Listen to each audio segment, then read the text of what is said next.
तुम भी, आप तो गो, बाय।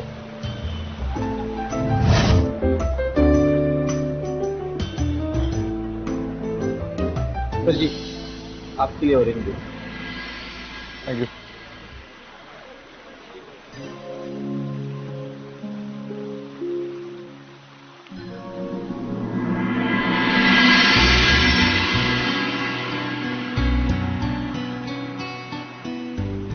Orange juice. ना ही उम्र है और ना ही वक्त का लिहाज, फिर भी आप orange juice without vodka P रहे हैं। शराब पीना एक बुरी आदत है, पर आदतों की गुलामी करना मेरी आदत नहीं। बिल्कुल ठीक कहा आपने। एडिक्शन कमजोर लोगों की निशानी होती है। मैंने भी इस बुरी आदत की कुछ महीनों पहले तक गुलामी की थी, but now I have given up drinking. Fruit punch पी रही हूँ, no alcohol. Hi, I am Sandhya. Hi. ACP Arjun Raute. आपको कौन नहीं जानता, आए दिन टीवी पर अखबारों में आप ही के चर्चे होते रहते हैं। वैसे इतने कॉम्प्लिकेटेड केसेस कैसे सॉल्व कर लेते हैं आप? जैसे पिछले हफ्ते एक मास्क्ड ऑनलाइन किलर को आपने बस यूं ही पकड़ लिया। How do you do it? जुर्म चाहे कितना भी पेचीदा और मुजरिम चाहे कितना भी बड़ा, एक छोटी गलती जरूर करता है। बस उस छोटी सी गलती को पकड़ता हूँ और उस मुजरिम तक पहुंच जाता हूँ। और अगर कभी आपका सामना एक ऐसे मुजरिम से होता है जो ना तो कोई सबूत छोड़ता है और ना ही कोई सुराग, तो कैसे पकड़ेंगे आप उसे? एक मुजरिम की सबसे बड़ी गलती होती है कि उसे ऐसा लगता है कि वो कोई गलती नहीं करता। उस गलती के सहारे मैं उस तक तो पहुंच जाता हूँ। और आज तक मुझे ऐसा कोई भी क्रिमिनल नहीं मिला जो परफेक्ट मास्टरमाइंड हो। शायद जल्दी ही मिल जाएगा। क्या मतलब? What if I tell you, कोई है जो एक मर्डर करने वाला है, वो एक मास्टरमाइंड है और वो कोई गलती नहीं करेगा। कौन है वो? Grand master Hiten Saxena, India का करंट नेशनल चेस चैंपियन और मेरा पति। आपके पति? आपके इस फ्रूट पंच में कोई शराब का पंच तो नहीं है ना मैडम? मैंने कहा ना आपसे, मैंने ड्रिंकिंग छोड़ दी है। तो आपके पति हितेन सक्सेना किसका मर्डर करने वाले? मेरा। क्यों मारना चाहते हैं आपके पति आपको? है कुछ बातें हमारे बीच जिसकी वजह से 1 साल से हम काफी दूर हो गए। कई बार मैंने उनसे डिवोर्स भी चाहा, लेकिन वो मुझे नहीं छोड़ेंगे। जब तक मैं जिंदा हूं तब तक तो नहीं।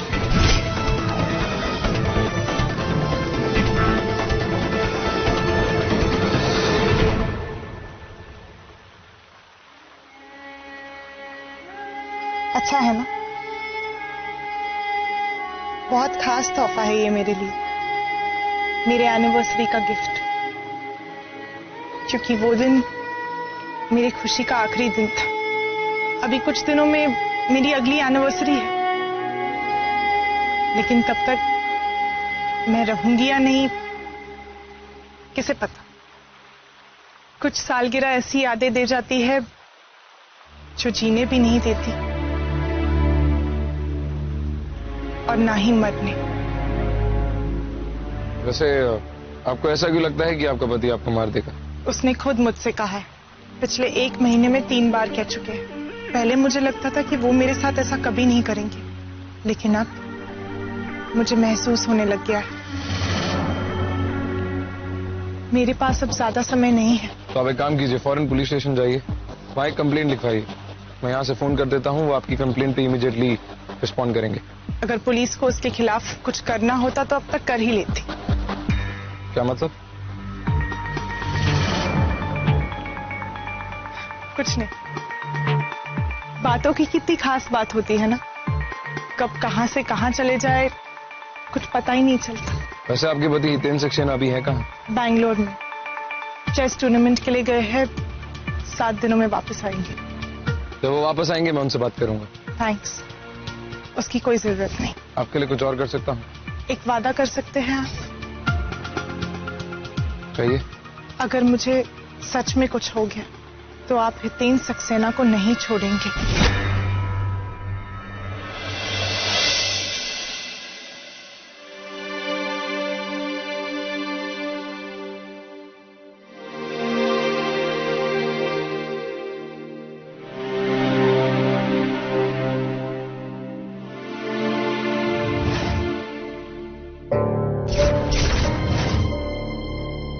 कुछ सालगिरह ऐसी यादें दे जाती है जो जीने भी नहीं देती और ना ही मरने।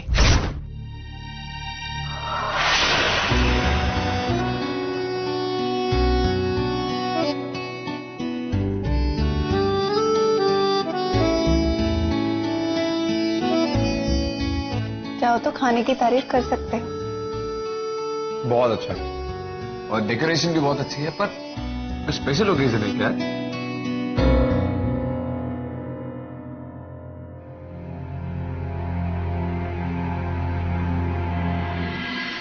रोशनी,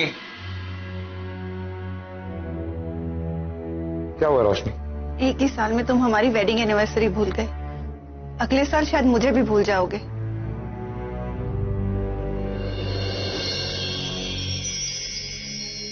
आपकी एनिवर्सरी?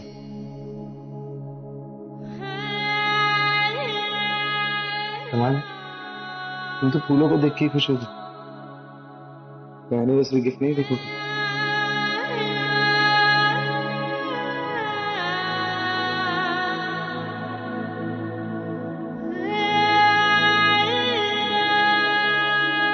अर्जुन, मेरा नाम तो तुम्हारे दिल पर लिखा है और रोज पढ़ती हूँ तुम्हारी आंखों में उसे।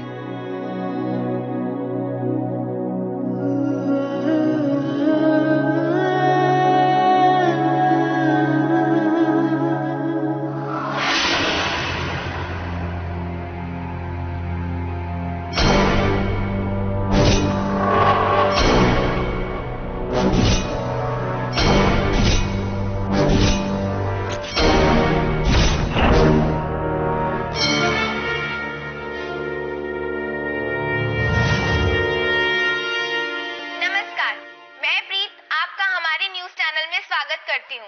आज की ताजा खबर है कि श्री, चेस प्लेयर हितेन सक्सेना का बैकग्राउंड चेक करो। बताओ क्या उसके अगेंस्ट कोई भी क्रिमिनल रिकॉर्ड है? क्यों, क्या हुआ सर? उसकी बीवी कल मुझे पार्टी में मिली थी। उन्हें लगता है कि हितेन सक्सेना उसे मारने वाला है। छोटू, अपना एक आदमी भी उसके घर के बाहर तैनात करो। उसको बोलो कि अगर उसे कुछ भी अनयूजुअल होते हुए नजर आए तो हमें इमीडिएटली इन्फॉर्म करेगा। Yes sir. कल रात भारत के राष्ट्रीय चेस चैंपियन हितेन सक्सेना की पत्नी का उन्हीं के घर में दिल का दौरा पड़ने से मृत्यु हो गई। हितेन सक्सेना, जो कि बेंगलोर में एक चेस टूर्नामेंट में हिस्सा लेने गए थे, मुंबई लौट आए हैं। उनकी पत्नी संध्या सक्सेना का अंतिम संस्कार आज सुबह शिवाजी पार्क शमशान भूमि में किया जाएगा।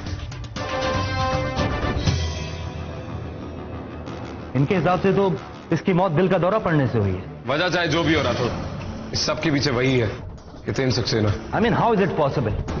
हितेन सक्सेना बेंगलोर में एक टूर्नामेंट खेल रहा था। समझने और समझाने का वक्त नहीं है राठौर। हमें इसकी बीवी का अंतिम संस्कार रोकना होगा और उसकी बॉडी को पोस्टमार्टम के लिए भेजना होगा, इससे पहले बहुत देर हो जाए।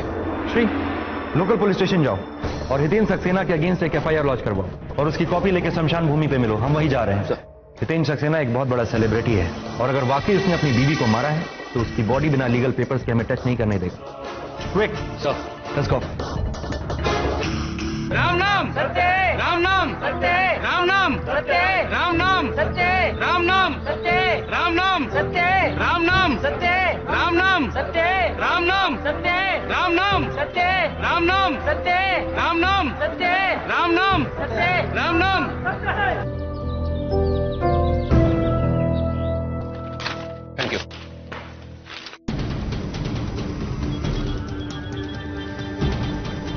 हाँ श्री। सर, मैंने FIR लिखवा दी है। मैं उसका कॉपी लेके क्रिमिनेशन ग्राउंड पहुंचता हूँ। गुड, जल्दी पहुंचो, हम भी वहां बस पहुंचने ही वाले हैं। Okay sir.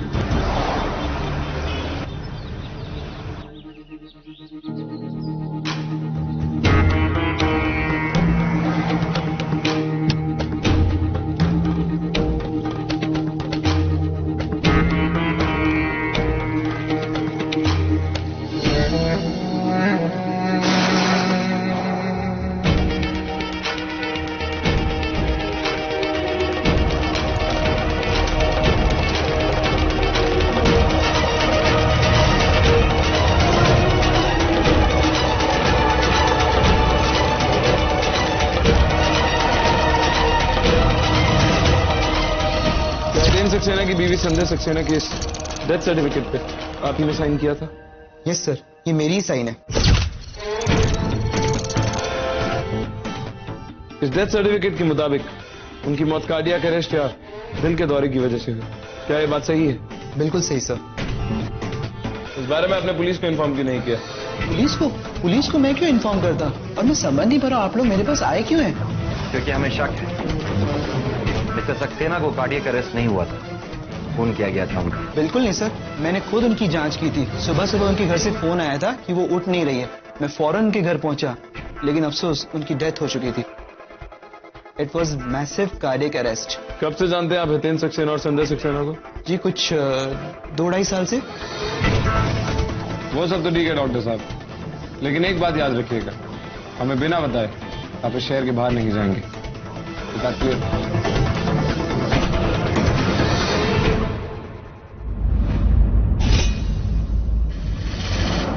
पर सर, अब जब हमारे पास मिसेस सक्सेना की बॉडी नहीं है तो हम ऑटोप्सी कैसे करेंगे? प्रूफ कैसे करेंगे कि उनका मर्डर हुआ है? सच को छुपाया जा सकता है हिस्ट्री, मिटाया नहीं जा सकता। संध्या का सच तो मैं ढूंढ के रहूंगा, चाहे उसके लिए मुझे हितेन के घर का एक एक कोना, एक एक इंच क्यों न छानना पड़ जाए। राउते, मैं मानता हूं कि मिसेस सक्सेना ने तुमसे कहा था कि हितेन उन्हें मार सकता है, लेकिन जरूरी नहीं है कि ऐसा ही हुआ। और यह भी जरूरी नहीं है कि ऐसा ना हुआ। मैं सिर्फ इतना जानता हूं कि उसने मुझसे पहले ही कहा था कि यह सब होने वाला है, और मैं कुछ नहीं कर पाया। और उसने मुझसे एक वादा भी लिया था। एक वादा कर सकते हैं, अगर मुझे सच में कुछ हो गया तो आप हितेन सक्सेना को नहीं छोड़ेंगे?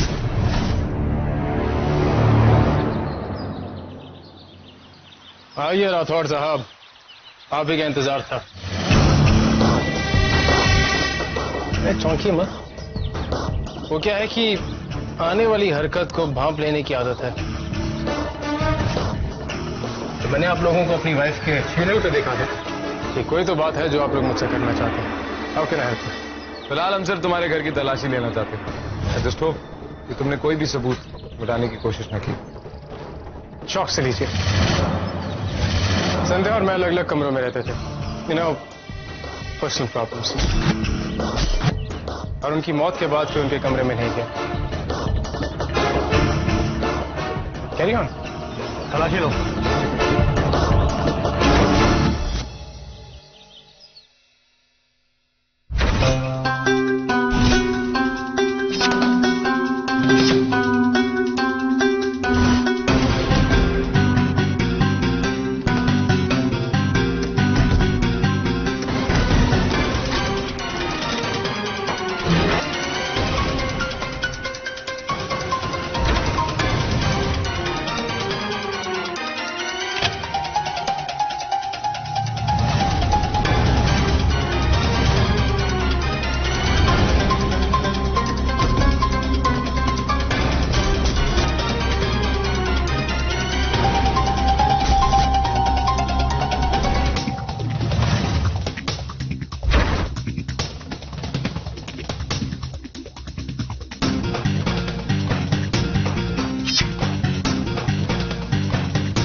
श्री सर, इस घर में जितनी भी खाने पीने की चीजें हैं, इन सबका एक सैंपल लोड टेस्ट करवाने के लिए भेजें। सर।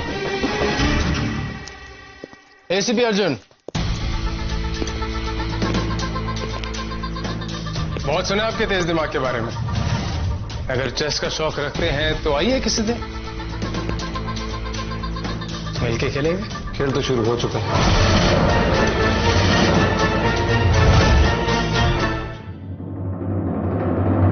इसमें ऐसा क्या मिल सकता है? जिस तरह एक चोर को पकड़ने के लिए चोर की तरह सोचना जरूरी है राठौड़, उसी तरह अगर एक चेस चैंपियन को पकड़ना है तो उसके दिमाग के अंदर घुसना बहुत जरूरी है। इस हितेन सक्सेना की स्ट्रैटेजी है तो बहुत कारगर और बहुत सिंपल है। ये अपने ओपोनेंट की चाल से 2 चालें आगे सोचता है।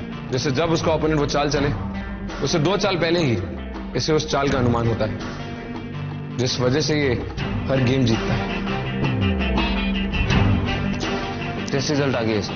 हितेन के घर से कलेक्ट किए हुए खाने पीने के सामान में कोई भी फॉरेन सब्सटेंस नहीं है, सब क्लियर है। कोई हैरानी की बात नहीं है श्री। जब तक हम वहां वारंट लेके पहुंचते उससे पहले ही उसने वो सारे सबूत मिटा दिए हमको। तो अब क्या करें सर? जहां जुर्म होता है छोटू, वहां कोई ऐसी चीज जरूर होती है जिसे समझना या समझाना बहुत मुश्किल होता है। कोई एक अजीब चीज, कोई अजीब बात हितेन सक्सेना के घर में भी थी। जब मैं सक्सेना के कमरे में उसके वार्डरोब की तलाशी ले रहा था तो मुझे उसकी वार्डरोब से एक डायमंड की ईयररिंग मिली थी। उसमें अजीब क्या है सर? वो तो उसकी वाइफ का भी हो सकता है। अजीब बात यह है छोटू कि अगर वो ईयररिंग उसकी बीवी की होती तो उस ईयररिंग को वो अपनी बीवी के कमरे में रखने की बजाय अपने कमरे में क्यों रखेगा? नहीं रखेगा जब तक उसे वो ईयररिंग अपनी बीवी से छुपानी ना। श्री, फोन रिकॉर्ड से कुछ मिला? पिछले 1 महीने का कॉल रिकॉर्ड चेक किया सर। ना ही किसी नंबर पे उसने ज्यादा कॉल किया है, ना ही किसी नंबर से उसे ज्यादा कॉल आया। जितना भी कॉल्स आया सब उसके रिश्तेदारों और दोस्तों के हैं सर। और क्रेडिट कार्ड स्टेटमेंट्स क्लीन है सर।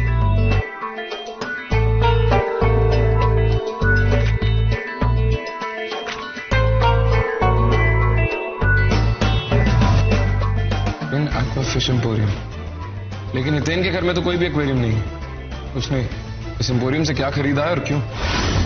श्री, पता लगाओ कि हितेन ने इस एम्पोरियम से क्या खरीदा है, क्यों खरीदा है और किसके लिए खरीदा है। और जो कोई चीज भी खरीदी गई है वो अब है कहां? Sir checkmate.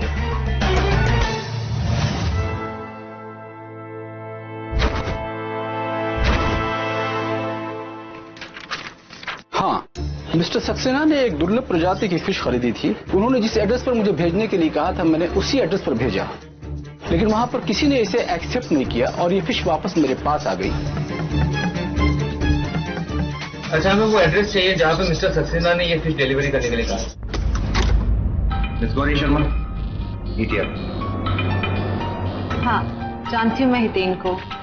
अब हम कुछ समय से टच में नहीं है। तो यही वजह है जो तुमने उसके डायमंड इयररिंग्स उसे वापस लौटा दिए थे। I mean, फिश एम्पोरियम से जो मछलियां तुम्हारे लिए आई थी वो तो तुमने वापस लौटाई ही थी, और वो वापस फिश एम्पोरियम भी चली गई। लेकिन वो डायमंड इयररिंग्स शायद उसने खुद ही तुम्हें दिए थे, जो तुमने लौटाए उसने अपने पास रख दिए। आप लोग सच कह रहे थे। मैं और हितेन लवर्स थे, पर अब हमारा ब्रेकअप हो गया है। पिछले 1 साल से हितेन अपनी वाइफ के साथ खुश नहीं था। फिर हम मिले, वी फेल इन लव। फिर एक रात हितेन की वाइफ संध्या का फोन आया मुझे, और संध्या ने बड़ी अजीब बात कही मुझसे। क्या कहा उसने? उसने मुझसे कहा कि मैं हितेन से दूर रहूं। वो खूनी है। इसके अलावा और क्या कहा उसने? मैंने उसकी बातों को ज्यादा सीरियसली नहीं लिया था। वो बहुत नशे में लग रही थी और मुझे ऐसा लगा कि शराब के नशे में एक जेलस वाइफ ऐसा ही कुछ कहेगी। और मैंने यही बात हितेन से भी कही, और उसने मुझे कहा कि मैं संध्या की बातों को इग्नोर कर दूं। कब फोन आया था तुम्हें संध्या का? मेरे हिसाब से 1 महीने पहले। तुम्हारा और हितेन का ब्रेकअप क्यों हुआ और कब? उसी फोन कॉल के कुछ दिनों बाद मैंने हितेन से ब्रेकअप कर लिया था। ऑलमोस्ट हम 10 महीने से एक साथ थे, और वो हमेशा से यही कहता था कि वो उसकी वाइफ को छोड़ देगा। बट देन आई रियलाइज कि वो उसकी वाइफ को कभी नहीं छोड़ेगा, और मैं ऐसे दूसरी औरत बनके उसकी लाइफ में नहीं रहना चाहती थी। बस इसलिए मैंने उसको छोड़ दिया। वैसे आप एग्जैक्टली करती क्या हैं? मैं एक फाइनेंस प्रोफेशनल हूँ। लोगों को इन्वेस्टमेंट ऑप्शंस के बारे में कंसल्टेशन देती हूँ। पेड़, फूल, पौधों में ऐसी किसी चीज में रुचि रखते हैं? बिल्कुल नहीं। क्यों?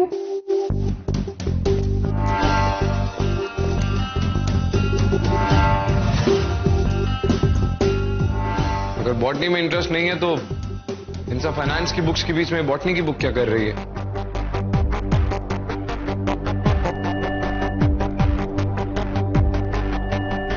नहीं, ये किताब मेरी नहीं है। तो फिर ये यहाँ आई कैसे? मुझे नहीं पता। ये किताब मैंने नहीं खरीदी। हो सकता है ये हितेन की हो, शायद ये उसी की है। और उसकी पॉसिबिलिटी मुझे बहुत कम नजर आती है। क्योंकि अब से कुछ देर पहले आपने कहा कि आपने उनकी सारी चीजें उन्हें वापस लौटा दी थी। पहली बात तो उसने मुझे ये किताब नहीं दी, वो यहाँ भूल गया होगा, और हो सकता है कि मेरी मेड ने इसे उठा के बुक शेल्फ में रख दिया हो। मुझे तो ध्यान ही नहीं था कि ये किताब यहाँ पे थी। But good you saw it, मैं उसे वापस लौटा दूंगी। डोंट वरी मां, उन्हें हम लौटा देंगे। हितेन और गौरी का अफेयर चल रहा था और संध्या को इस अफेयर के बारे में पता चल गया, इसीलिए हितेन और संध्या अलग अलग कमरों में सो रहे थे। हो सकता है हितेन ने गौरी के साथ मिलकर संध्या को मार दिया। नहीं, अगर हितेन और गौरी आपस में मिले होते तो गौरी हितेन के कभी भी कोई गिफ्ट वापस ना लौटाती।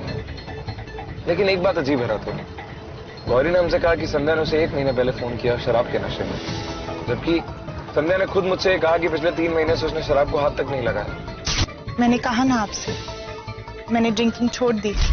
इसका मतलब दुनिया के लिए तो संध्या ने शराब पीनी छोड़ दी थी, लेकिन वो अभी भी अकेले में शराब पीती थी। ऐसी कोई तो बात होगी जो उसे परेशान कर रही थी, पर क्या? लेकिन जब हमने घर की तलाशी ली तो हमें उस घर से शराब की एक भी बोतल नहीं मिली। अगर संध्या छुप छुप के शराब पी रही थी तो उसके घर में वो शराब की बोतलें भी तो होती, वो वहां नहीं थी। तो वो गई कहां और क्यों? संध्या सक्सेना, हितेन की बीवी। डॉक्टर्स की रिपोर्ट के हिसाब से संध्या की मौत दिल का दौरा पड़ने से हुई और पार्टी में मरने से कुछ घंटे पहले उसने रावते से कहा कि उसका पति उसे मारना चाहता है। गौरी, हितेन की प्रेमिका, गौरी से मिलने के बाद बहुत सारी नई बातों से पर्दा उठा है, जैसे कि संध्या चुप चुप के अब भी शराब पीती थी, उसका यह एडिक्शन छूटा नहीं था, और गौरी के हिसाब से संध्या अपने पति को एक खूनी मानती थी। रावते, बहुत देर से देख रहा हूं कि तुम इस किताब के अंदर घुसे हुए हो। अब क्या ईटीएफ छोड़ के बॉटनी पे पीएचडी करने वाले हो? चेस की एक खासियत होती है राठौड़, और चाल के पीछे एक वजह होती है। एक मंजा हुआ खिलाड़ी कोई भी चाल बिना सोचे समझे नहीं चलता।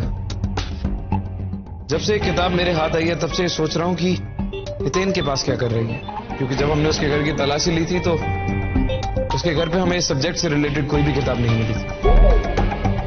और हितेन ये बुक गौरी के घर भूल गया, ये मानना थोड़ा मुश्किल है, क्योंकि वो ये किताब भूला नहीं था, जानबूझ के छोड़ के गया था ताकि ये किताब हमें उसके घर पे ना मिले। लेकिन क्यों सर? ये देखो इसमें, ये तो वही फ्लावर प्लांट है जो हितेन के घर पे है।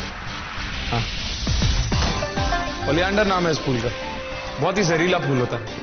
अगर इसके स्टेम्स को पीस के पाउडर बना दिया जाए और जिसे मारना है उसके खाने में मिला दिया जाए तो खाने वाले को इमीडिएटली कार्डियक अरेस्ट या दिल का दौरा पड़ने से मौत हो सकती है, जो देखने में तो एक आम दिल का दौरा लगेगा, अनटिल अनलेस तुम उसका पोस्टमार्टम ना कराओ, जो संध्या के केस में नहीं हो पाया। तो संध्या के फोन कॉल के बारे में गौरी ने हितेन को बताया, तो हितेन को पता चल गया कि संध्या अभी भी छुप छुप के शराब पीती है।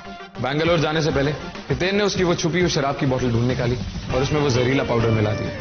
उसके बाद वो बैंगलोर के लिए रवाना हो गया। उसी रात संध्या मुझे उस पार्टी में मिली। पार्टी से घर जाने के बाद शायद हर रात की तरह संध्या ने अपनी वो छुपाई हुई शराब की बोतल निकाली, उसमें से शराब पी और उसके बाद वो ग्लास धो के रख दिया और मिंट खा ली ताकि किसी नौकर को शक ना हो कि वो अभी भी शराब पीती है। ये वही मिंट है जो हमें उसके कमरे में बरामद हुई। उसके बाद जहर ने अपना असर दिखाया और संध्या की मौत हो गई। हितेन बैंगलोर से लौटा। बैंगलोर से लौटने के बाद उसने वो छुपाई हुई शराब की बोतल ढूंढी और उसे फेंक दिया। उसके बाद उसने बिना किसी हिचक के और डर के संध्या का अंतिम संस्कार कर दिया। लेकिन एक बात समझ नहीं आई, अगर बात सिर्फ गौरी की थी तो हितेन संध्या को डिवोर्स देने के बाद गौरी से दूसरी शादी कर सकता था, और संध्या तो डिवोर्स भी चाहती थी, लेकिन हितेन ने उसे दिया नहीं। इसका मतलब है सत्या के पीछे कोई और वजह है। याद है संध्या ने गौरी से क्या कहा था? उसने मुझसे कहा कि मैं हितेन से दूर रहूं, वो खूनी है। इसका मतलब हितेन इससे पहले एक और खून कर चुका है, जिसके बारे में शायद संध्या को पता चल गया था। अगर इस बात की तह तक जाना है तो इस रात से पर्दा उठाना पड़ेगा राठौड़।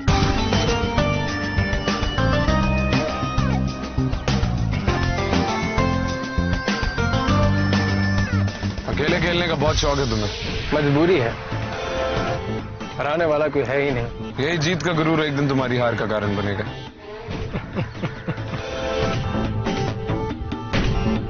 हम इंडिया के number 1 chess player Hiten Saxena से बात कर रहे हैं। इस पोजीशन पर पहुंचना मेरा सपना नहीं, मेरा जुनून था। नफरत है मुझे हार से। इस पोजीशन की कुछ खामियां भी हैं। तो क्या है ना कि टक्कर देने वाला नहीं मिलता, मिलेगा भी कैसे? सामने वाले के दिमाग में घुस के उसकी सोच का पता लगा लेता है।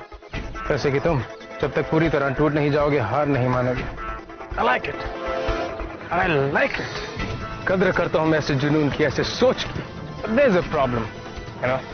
ACP अर्जुन अच्छे से अच्छा शख्स भी परफेक्शन से, जीत से एक कदम पीछे रह जाता है। Just one step.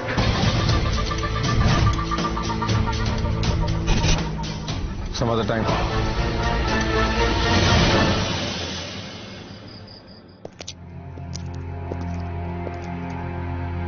अरे वाह, कॉफी रेडी है? तूने बनाई? अर्जुन सर ने।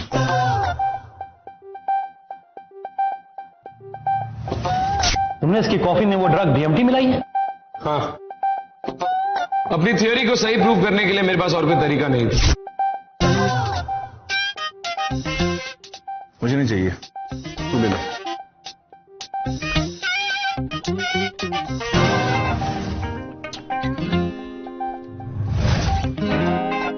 क्या ठीक तो है ना? हाँ। मैं शायद बेवजह डर गया। याद है पिछली बार जब ड्रग का असर चेक करने के लिए मेरे कॉफी में ड्रग्स मिलाया था? मुझे ऐसा लगा इस बार भी जहर का असर चेक करने के लिए मेरी कॉफी में जहर मिला होगा। और तूने जहर चेक करने के लिए मुझे कॉफी पिलाया? मुझे श्री अतुल सर, क्या हुआ? कुछ मिला तुम्हें? नहीं सर, कुछ नहीं मिला कॉफी में। What? तुम पागल हो गए हो छोटू? श्री सर, तुम्हें कुछ मिला? कुछ नहीं। आई मीन रिकॉर्ड्स क्लियर है। 2 साल पहले उसने संध्या से शादी की और पिछले 1 साल से वो इंडियन नेशनल चेस का चैंपियन है कुछ बातें हमारे बीच, जिसकी वजह से 1 साल से हम काफी दूर हो गए। कई बार मैंने उनसे डिवोर्स भी चाहा, लेकिन वो मुझे नहीं छोड़ेंगे। जब तक मैं जिंदा तब तक तो नहीं। Shri, are you sure Hiten पिछले 1 साल से नेशनल चैंपियन है? Yes sir. उससे पहले मुंबई के ही प्लेयर केविन डिकॉस्टा चैंपियन था, 5 साल अनबीटेड। उस समय हितेन रैंक 2 पे था। और फिर हितेन ने केविन को हरा दिया। 1 minute sir. No sir, Kevin की डेथ हो गई। बट हितेन और केविन के बीच एक फ्रेंडली मैच के दौरान केविन को कार्डियक अटैक आ गया और उसके बाद हितेन नंबर 1 बन गया। हम इंडिया के number 1 chess player Hiten Saxena से बात कर रहे हैं। इस पोजीशन पर पहुंचना मेरा सपना नहीं, मेरा जुनून था। नफरत है मुझे हार से। उसने मुझसे कहा कि मैं हितेन से दूर रहूं। वो खूनी है। कब फोन आया था तुम्हें संध्या को? मेरे हिसाब से 1 महीने पहले। आपको ऐसा क्यों लगता है कि आपका पति आपको मार देगा? उसने खुद मुझसे कहा है। पिछले 1 महीने में 3 बार कह चुके हैं। संध्या जानती थी कि हितेन ने केविन को मारा। तुम ये कैसे कह सकते हो? टाइमिंग्स देखो राठौड़। 1 साल पहले केविन की मौत के बाद हितेन नेशनल चैंपियन बना। संध्या के हिसाब से कुछ 1 साल पहले ही उसको कुछ ऐसा पता चला जिसके बाद उसके और हितेन के रिश्ते में कुछ खटास पैदा हुई। शायद 1 महीने पहले संध्या को गौरी और हितेन के रिश्ते के बारे में पता चला और उसने नशे की हालत में गौरी को कॉल करके हितेन से दूर रहने को कहा और हितेन के अगेंस्ट वार्न भी किया। शायद उसने उस फोन कॉल में यह भी कहा कि हितेन खूनी है। और 1 महीने पहले, यानी ठीक उसी फोन कॉल के बाद, हितेन ने संध्या को जान से मारने की धमकी दी। लेकिन ना ही हम संध्या का मर्डर प्रूफ कर सकते हैं और ना ही केविन का। संध्या और केविन की मौत भले एक जैसी हुई हो, लेकिन इन दोनों मौतों में एक बहुत बड़ा फर्क है। हितेन ने संध्या के साथ साथ उन सारे सबूतों का भी अंतिम संस्कार कर दिया था, लेकिन केविन एक कैथोलिक था। उसे जलाया नहीं गया था, दफनाया गया था। इसलिए कॉफिन से हम उसकी बॉडी निकाल के जांच के लिए भेज सकते हैं और ऑटोप्सी रिपोर्ट में उसके मौत के कारण पता चल जाएगा।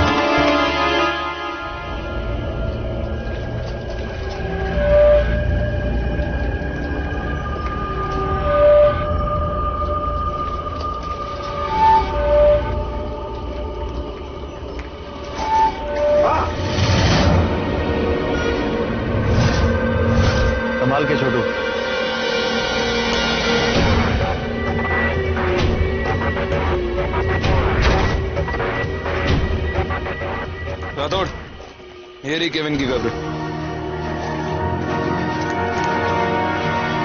खोदो इसे।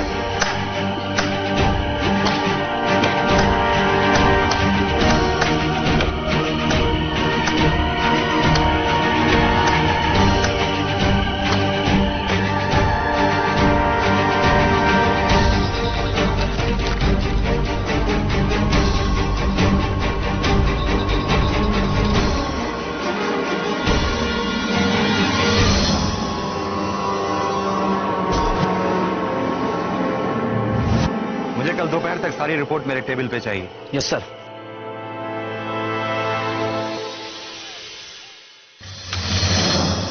Damn it! रिपोर्ट बिल्कुल क्लीन है, ना कोई जहर है और ना ही कोई गड़बड़। जहां से चले थे हम घूम फिर के वहीं आ गए। केविन और संध्या सक्सेना के बीच मौत की लिंक की थ्योरी फेल हो गई है सर।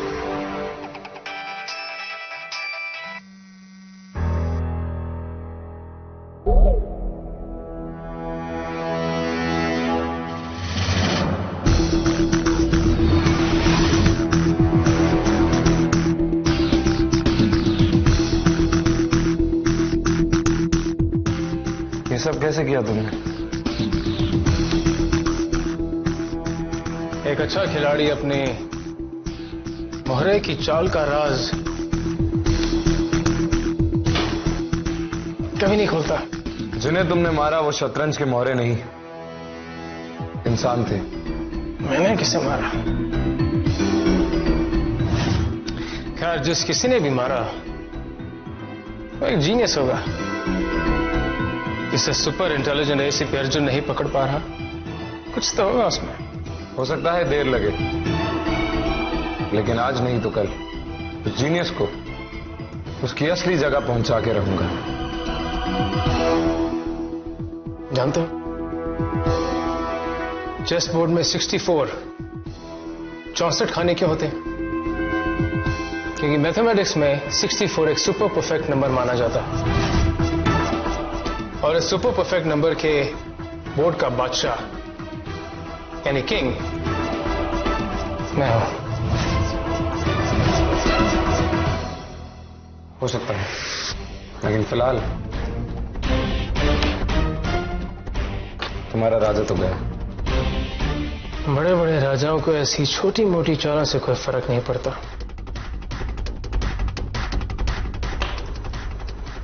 उप्स, बच गया।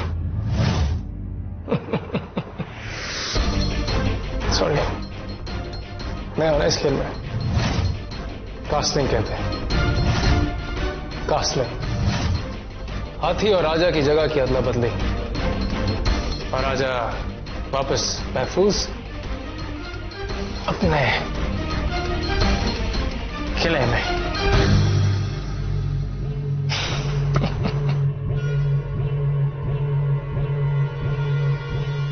चेस की एक चाल है कास्टलिंग। इस चाल में राजा और हाथी की पोजीशन को आपस में बदल दिया जाता है। यही एक तरीका हो सकता है राठौड़। हितेन पहले से जानता था कि हम आज नहीं तो कल केविन की मौत तक जरूर पहुंचेंगे। वो पहले से ही तैयार था। हमें से कोई भी यहाँ ग्रैंड मास्टर नहीं है राउते, तो इस कास्टलिंग का हमारे केस से क्या लेना देना है वो भी बता दो। केविन की बॉडी से जहर सिर्फ इसीलिए नहीं मिला राठौड़ क्योंकि वो केविन की बॉडी थी ही नहीं। व्हाट? मतलब उसने केविन की कब्र में किसी और की बॉडी को डाल दिया? नहीं, वो बहुत मुश्किल है। उसने केविन की कब्र का पत्थर किसी और कब्र के पत्थर के साथ बदल दिया, ठीक जैसे कास्टलिंग में होता है। राजा और हाथी की पोजीशन को आपस में बदल दिया था। और सर, अभी इतने बड़े ग्रेवयार्ड में हम केविन का ग्रेव कैसे ढूंढेंगे? वो तो छोटू ने ऑलरेडी ढूंढ लिया है। जिस कब्र के पास छोटू गिरने वाला था, उस कब्र के पत्थर के नीचे वाली मिट्टी ढीली थी, मानो जैसे कुछ ही दिनों पहले जमी हो।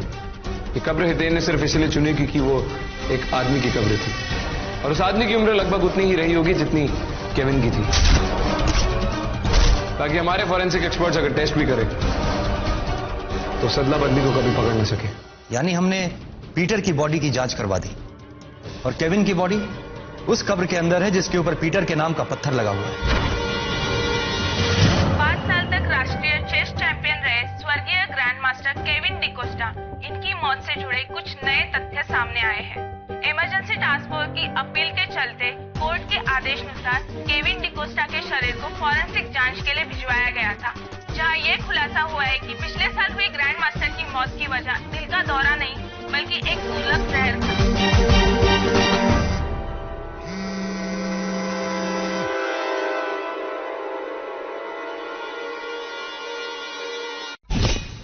एक अरसे के बाद कोई टक्कर देने वाला खिलाड़ी मिला, मगर इस छोटी सी जीत को ये मत समझ लेना कि तुम खेल ही जीत गए। जानता हूं कि अगर एड़ी चोटी का जोर लगा लूं तो भी ये साबित नहीं कर सकता कि केविन और संध्या की मौत जुड़ी हुई और उन दोनों का हत्यारा एक ही है। सही पकड़ा, लेकिन इतनी जल्दी हार मान जाओगे? बहुत उम्मीदें थी यार तुमसे। कभी जंगल में शेर को हिरण का शिकार करते देखा है, कभी कभी हिरण इतना तेज भागता है कि शेर से बच निकलता है। अगर शेर चाहे तो उसका पीछा कर सकता है, पर शेर को पता है कि उसे कब रुकना है, क्योंकि इस जंगल में और भी बहुत से हिरण। ठीक उसी तरह इस शहर में ऐसे बहुत से मुजरिम हैं जो मेरा इंतजार कर रहे हैं। I like it, thank you. एक ड्रिंक हो जाए। वो क्या है कि मैंने खास तुम्हारे लिए शैंपेन रखी है।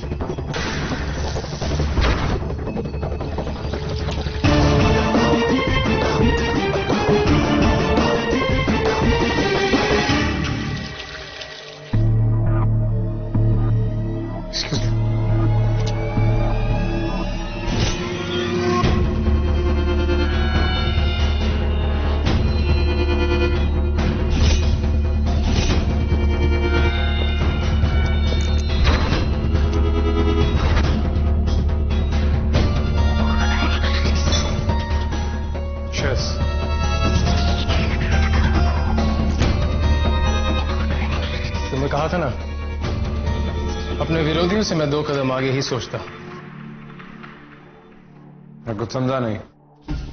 ऐसे भी रहते, ड्रिंक में कुछ मिक्स करना बहुत पुरानी चाल है। You can do much better.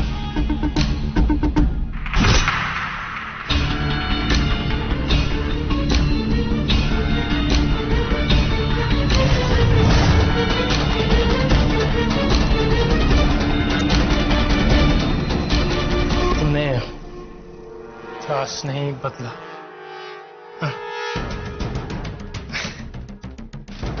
तुम्हें पता था मैं क्लास बदल दूंगा, तुमने मेरे से एक चल आगे सोची। क्या क्या मिलाया मेरी ड्रिंक में? वही चाल चली जो तुमने संध्या और केविन पे आजमाया था, मोलिएंडर पाउडर। डॉक्टर्स को भी अब यही लगेगा कि तुम्हें दिल का दौरा पड़ा जिसकी वजह से तुम्हारी जान चली। ये नहीं हो सकता। मैं संध्या और केविन को कानूनन इंसाफ नहीं दिला पाया। ये मेरा तरीका है उन्हें इंसाफ दिलाने का। तुम ऐसा नहीं कर सकते। सही बात है, तुम्हें और मुझ में कुछ तो फर्क होना चाहिए ना। मैं तुम्हें एक मौका देता। ये जहर तुम्हारे शरीर के अंदर जाके अगले 10 मिनट में रिएक्ट करना शुरू करेगा, और अगर अगले 5 मिनट के अंदर तुम अपनी कन्फेशन दे दो और ये बता दो कि तुमने संध्या और केविन को क्यों और कैसे मारा, तो शायद तुम बच सकते हो।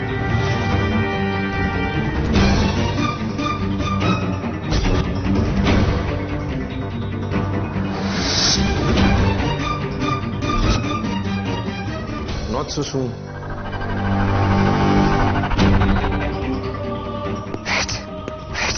Wait!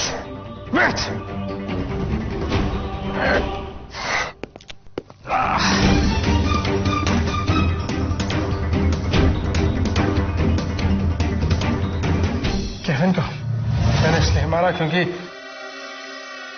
केविन को मैं हरा नहीं सकता था, और उससे जीते बिना मैं इंडिया का नंबर 1 चेस प्लेयर नहीं बन सकता था, इसलिए मुझे केविन को मारना पड़ा।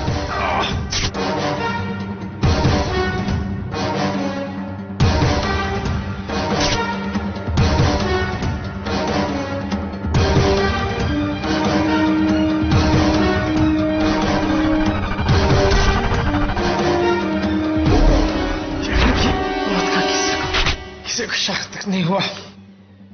हमारी एनिवर्सरी, वेडिंग एनिवर्सरी वाली रात को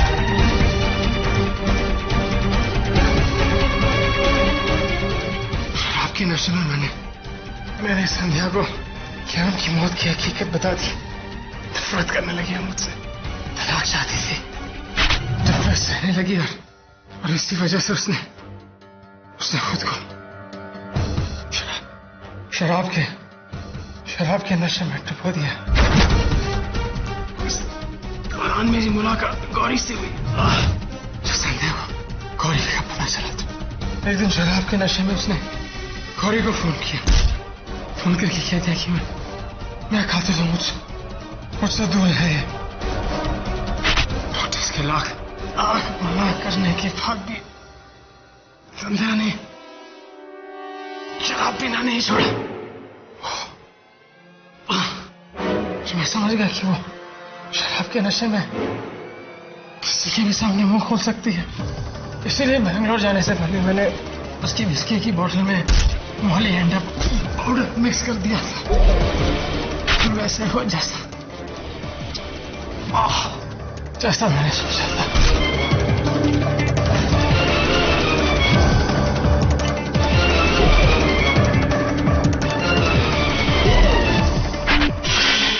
बैंगलोर से आके मैंने उस बोतल की सारी विस्की गिरा दी और ग्लास भी साफ करके रख दिया। काफी लोगों में मैंने किरण को संध्या का खून किया।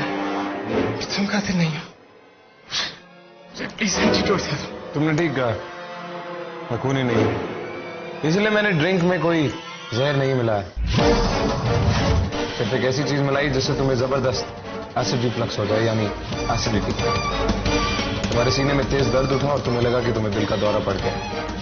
तुम्हें सिर्फ एक एसिडिटी की प्रॉब्लम। गोली खा लो, ठीक हो जाओगे।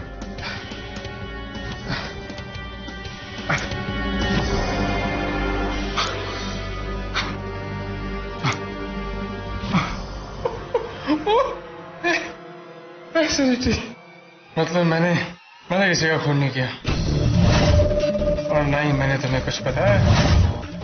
मतलब जो भी कन्फेशन हुई है वो सिर्फ इस कमरे में रहेगी। तुम ही से सीखा है देन, 2 चालें आगे की सोच, क्योंकि उसके आगे की एक चाल मैं खुद सोच लेता हूं।